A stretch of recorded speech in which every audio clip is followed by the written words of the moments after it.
These being Tudor times more heads could roll. Only 3 games in charge and the interim boss appears to have made Tottenham more shambolic than they were before.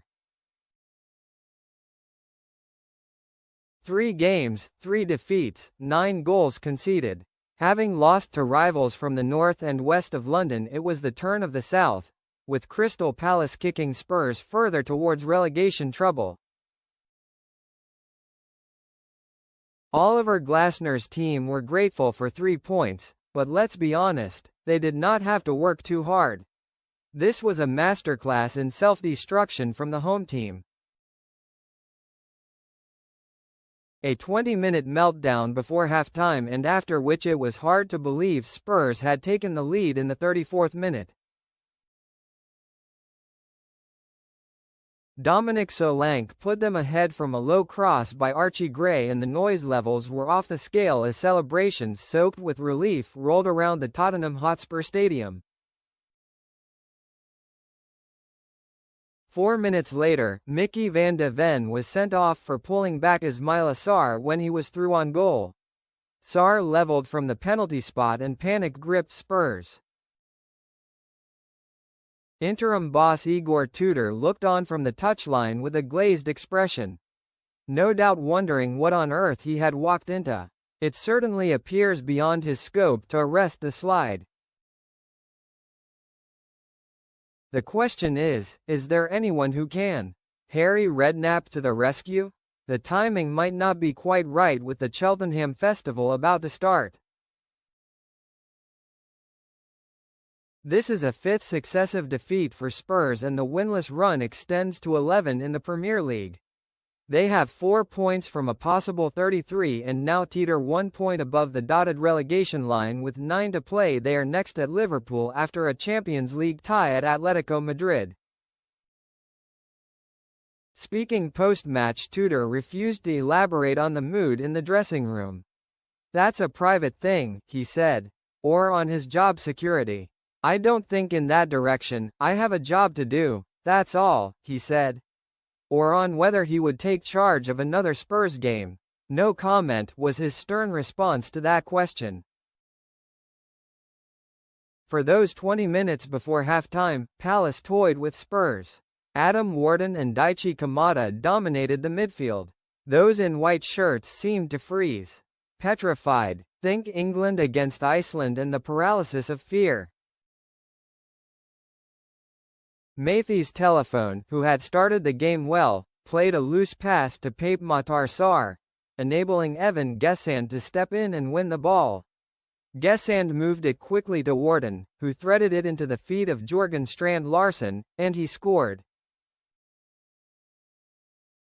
Spurs needed the interval at this point, but Palace struck again as 8 minutes was added on. Again, it was a goal of staggering simplicity against a flimsy back three of Pedro Porro, Kevin Danso and João Palhinha. Wharton with the pass, Palace's Sarr scored his second. It would have been a first-half hat-trick but for a marginal offside call when the contest was goalless. Sarr had sped onto a Gesand pass, and his low shot from an angle spun high off Porro as he made a desperate attempt to block, over stranded goalkeeper Guglielmo Vicario and dropped inside the far post. There was a long VAR stoppage as Palace fans sang, "It's not football anymore," and it was hard to disagree when referee Andy Madley ruled out the goal, and an image came up on the big screen. Both Sarr's feet were behind the ball, but he was leaning forward and his forehead had broken the animated offside line. Glasner smiled. "I told Ismaila his nose is too long. You can score a goal with your nose, that's why it was disallowed." It seemed like an escape when Gray and Solanke, two players who did come out with a modicum of credit, combined to score, but then came Van de Ven's red card, similar to the one shown to Palace's Maxence Lacroix at Manchester United on Sunday, and it proved the catalyst for the great unravelling. As the halftime whistle sounded, there were few Spurs fans left in their seats. Some did not return. Those who remained booed the players down the tunnel. Some vented their anger at Chief Executive Vinay Venkatesham in the director's box. Tudor had come into the game wielding his axe again.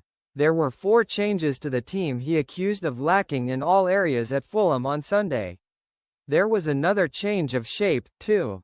Out with the 4-4-2 and back in with the back 3.